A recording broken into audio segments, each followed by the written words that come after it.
بسم اللہ الرحمن الرحیم۔ سیرت النبی صلی اللہ علیہ وسلم، قسط نمبر 10۔ آپ صلی اللہ علیہ وسلم کو قافلے کے ساتھ اس لیے نہیں لے جایا گیا تھا کہ آپ صلی اللہ علیہ وسلم کم عمر تھے۔ آپ وہیں درخت کے نیچے بیٹھ گئے۔ ادھر بحیرہ نے لوگوں کو دیکھا اور ان میں سے کسی میں اسے وہ صفت نظر نہ آئی جو آخری نبی کے بارے میں اسے معلوم تھی، نہ اس میں سے کسی پر وہ بدلی نظر آئی، بلکہ اس نے عجیب بات دیکھی کہ وہ بدلی وہیں پڑاؤ کی جگہ پر ہی رہ گئی تھی۔ اس کا صاف مطلب یہ تھا کہ بدلی وہیں ہے جہاں اللہ کے رسول ہیں۔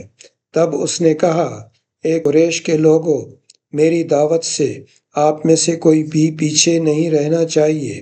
اس پر قریش نے کہا، اے بحیرہ، جن لوگوں کو آپ کی اس دعوت میں لانا ضروری تھا، اس میں سے تو کوئی رہا نہیں، ہاں ایک لڑکا رہ گیا ہے جو سب سے کم عمر ہے۔ بحیرہ بولا، تب پھر مہربانی فرما کر اسے بھی بلا لیں۔ یہ کس قدر بری بات ہے کہ آپ سب آئیں اور آپ میں سے ایک رہ جائے، اور میں نے اسے آپ لوگوں کے ساتھ دیکھا تھا۔ تب ایک شخص گیا اور آپ صلی اللہ علیہ وسلم کو ساتھ لے کر بحیرہ کی طرف روانہ ہوا۔ اس وقت وہ بدلی آپ صلی اللہ علیہ وسلم کے ساتھ ساتھ چلی اور تمام راستے اس نے آپ صلی اللہ علیہ وسلم پر سایہ کیے رکھا۔ بحیرہ نے یہ منظر صاف دیکھا۔ وہ اب آپ صلی اللہ علیہ وسلم کو اور زیادہ غور سے دیکھ رہا تھا اور آپ صلی اللہ علیہ وسلم کے جسم مبارک میں وہ علامات تلاش کر رہا تھا جو ان کی کتب میں درج تھیں۔ جب لوگ کھانا کھا چکے اور ادھر ادھر ہو گئے، تب بحیرہ آپ صلی اللہ علیہ وسلم کے پاس آیا اور بولا، میں لات اور عزیٰ کے نام پر آپ سے چند باتیں پوچھنا چاہتا ہوں۔ جو میں پوچھوں آپ مجھے بتائیں۔ اس کی بات سن کر آپ صلی اللہ علیہ وسلم نے فرمایا، لات اور عزیٰ جو کے نام پر مجھ سے کچھ نہ پوچھو، اللہ کی قسم مجھے سب سے زیادہ نفرت انہی سے ہے۔ اب بحیرہ بولا، اچھا تو پھر اللہ کے نام پر بتائیں جو میں پوچھنا چاہتا ہوں۔ تو آپ صلی اللہ علیہ وسلم نے فرمایا، پوچھو کیا پوچھنا ہے۔ اس نے بہت سے سوالات کیے۔ آپ صلی اللہ علیہ وسلم کی عادات کے بارے میں پوچھا۔ اس کے بعد اس نے آپ صلی اللہ علیہ وسلم کی کمر پر سے کپڑا ہٹا کر مہر نبوت کو دیکھا۔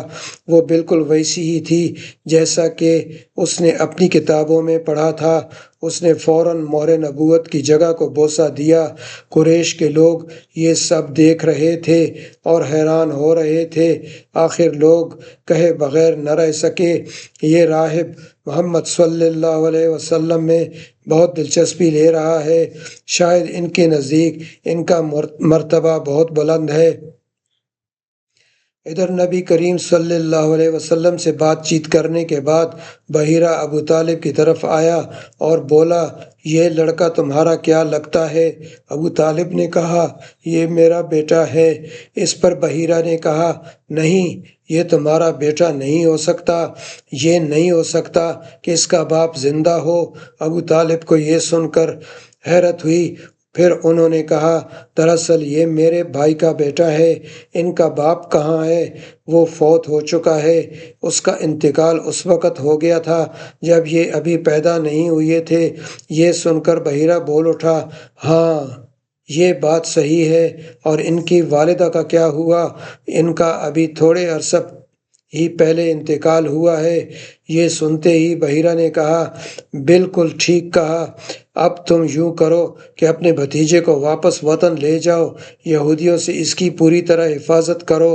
اگر انہوں نے انہیں دیکھ لیا اور ان میں وہ نشانیاں دیکھ لیں جو میں نے دیکھی ہیں تو وہ انہیں قتل کرنے کی کوشش کریں گے۔ تمہارا یہ بھتیجا نبی ہے، اس کی بہت شان ہے۔ ان کی شان کے بارے میں ہم اپنی کتابوں میں بھی لکھا ہوا پاتے ہیں، اور ہم نے اپنے باپ داداؤں سے بھی بہت کچھ سن رکھا ہے۔ میں نے یہ نصیحت کر کے اپنا فرض پورا کر دیا ہے اور انہیں واپس لے جانا تمہاری ذمہ داری ہے۔ ابو طالب بحیرہ کی باتیں سن کر خوفزدہ ہو گئے۔ آپ صلی اللہ علیہ وسلم کو لے کر مکہ واپس آ گئے۔ اس واقعے کے وقت آپ صلی اللہ علیہ وسلم کی عمر 9 سال تھی۔ اس عمر کے لڑکے عام طور پر کھیل کود میں ضرور حصہ لیتے ہیں۔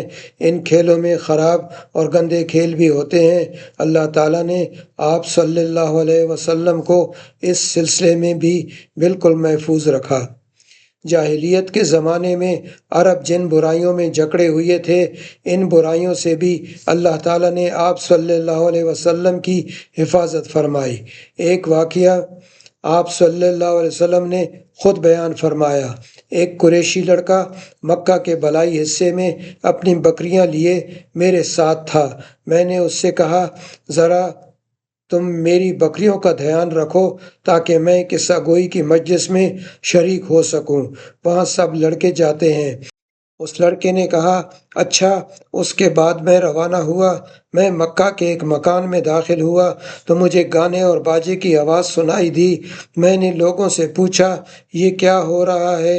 مجھے بتایا گیا کہ ایک قریشی کی فلاں شخص کی بیٹی سے شادی ہو رہی ہے۔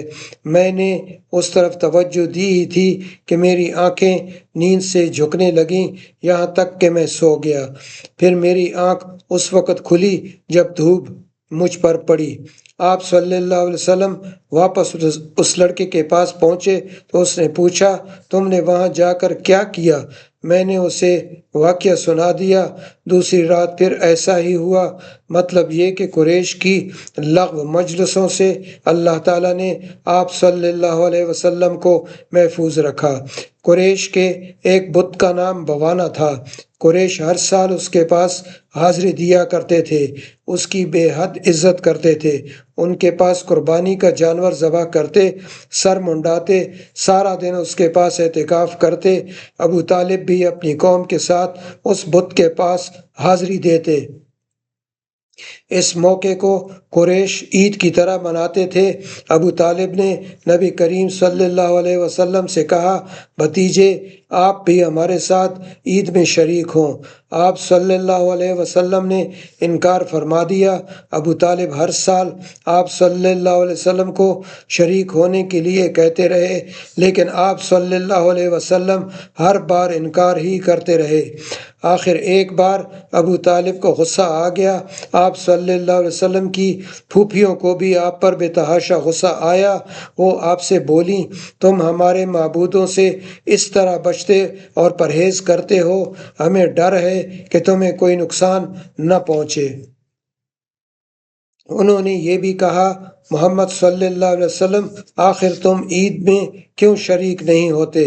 ان کی باتوں سے تنگ آ کر آپ صلی اللہ علیہ وسلم ان کے پاس سے اٹھ کر کہیں دور چلے گئے۔ اس بارے میں آپ صلی اللہ علیہ وسلم فرماتے ہیں، میں جب بھی بوانا یا کسی اور بت کے نزدیک ہوا، میرے سامنے ایک سفید رنگ کا بہت قداور آدمی ظاہر ہوا۔ اس نے ہر بار مجھ سے یہی کہا، محمد صلی اللہ علیہ وسلم، پیچھے ہٹو، اس کو چھونا نہیں۔ یہ سلسلہ ابھی جاری ہے۔ مصنف ہیں عبداللہ فرانی رحمۃ اللہ علیہ، اور کتاب سیرت النبی قدم بقدم۔ برائے مہربانی چینل کو سبسکرائب کر دیں۔ شکریہ۔